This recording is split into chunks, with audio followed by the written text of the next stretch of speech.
നെറ്റ്ഫ്ലിക്സിലൂടെ റിലീസായ ഒരു പുതിയ ഹിന്ദി സിനിമയാണ് സെക്ടർ 36. 12th ഫെയിൽ എന്ന സിനിമയിലെ നായകനായ വിക്രാന്ത് മാസെ മുഖ്യ വേഷത്തിൽ വരുന്ന ഒരു സിനിമയാണിത്. 12th ഫെയിലിലെ നായകനാണെങ്കിൽ സെക്ടർ 36 പുള്ളി മെയിൻ ക്യാരക്ടർ ആണെങ്കിലും ഒരു വില്ലനായ സീരിയൽ കില്ലറായിട്ടാണ് അഭിനയിച്ചിരിക്കുന്നത്. സിനിമയുടെ കഥ എന്താണെന്ന് വെച്ചാൽ, ഇന്ത്യയിലെ ഒരു ഗ്രാമത്തിലുള്ള വീട്ടിൽ സെർവന്റ് ആണ് വിക്രാന്ത് അഭിനയിക്കുന്ന പ്രേം സിംഗ് എന്ന വ്യക്തി. ഈ പ്രേം ഒരു സീരിയൽ കില്ലറാണ്. വീക്കായ ആളുകളെ ടാർഗറ്റ് ചെയ്ത് അവരെ പ്രേം ജോലി ചെയ്യുന്ന വീട്ടിൽ കൊണ്ടുപോയി ഊതിരിക്കുന്നതാണ് പ്രേം ചെയ്യുന്ന ക്രൈം. അങ്ങനെ ഇരിക്കെ ഒരു പെൺകുട്ടി മിസ്സാവുന്നതിനെതിരെ അവരുടെ പേരൻസ് കേസ് കൊടുക്കുകയും ഇത് അന്വേഷിക്കാൻ പാണ്ഡെ എന്ന പോലീസ് ഓഫീസർ ശ്രമിക്കുന്നതും ഈ പ്രേം എന്ന സീരിയൽ കില്ലറെ പിടിക്കുമോ ഇല്ലയോ എന്നതൊക്കെയാണ് സിനിമയുടെ പ്ലോട്ട്. സിനിമ എങ്ങനെയുണ്ടെന്ന് ചോദിച്ചാൽ വളരെ നല്ല സിനിമയാണ്. ആക്ച്വലി ട്രൂ ഇവന്റ്സിൽ നിന്നും ഇൻസ്പയർഡ് ആയിട്ടാണ് ഈ സിനിമ ഇവർ ക്രിയേറ്റ് ചെയ്തിരിക്കുന്നത്. 2006 നോയിഡ എന്ന ഉത്തർപ്രദേശിൽ നടന്ന സീരിയൽ കില്ലിങ്ങിനെ ബേസ് ചെയ്താണ് ഈ സിനിമ ക്രിയേറ്റ് ചെയ്തിരിക്കുന്നത്. അതുകൊണ്ട് തന്നെ നമുക്ക് ഭീകരമായ ട്വിസ്റ്റ് ഒക്കെ വേണമെന്ന് വാശി പിടിക്കാൻ പറ്റില്ല. അതിൻ്റെതായ പരിമിതികൾ ഈ സിനിമയ്ക്ക് ഉണ്ടാവും. ശരിക്കും പറഞ്ഞാൽ ലീനിയർ ആയിട്ട് കഥ പറഞ്ഞു പോകുന്ന ഒരു സീരിയൽ കില്ലിംഗ് മൂവിയാണ് സെക്ടർ 36.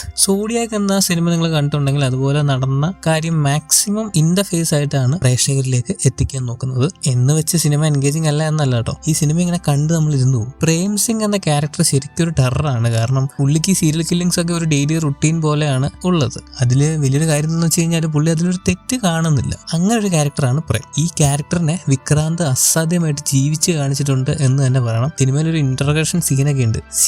സീരിയൽ കില്ലറിന്റെ സംസാരം കേൾക്കുമ്പോൾ നമുക്ക് തന്നെ ഇയാളൊരു സൈക്കോ ആണെന്ന് തോന്നിപ്പോകും.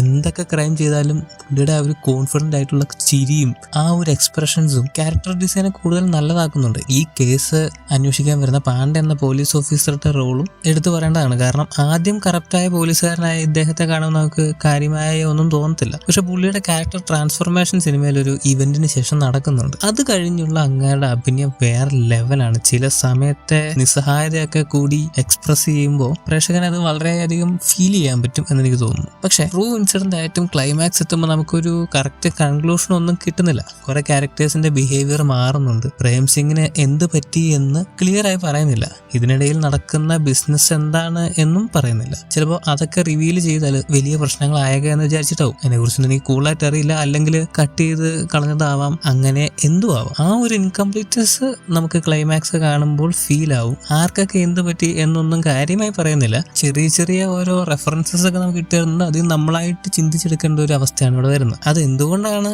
എന്നെനിക്കറിയില്ല. അതിന് ക്രിയേറ്റേഴ്സിന് അതിൻ്റെതായ റീസൺസ് ഉണ്ടാവാം.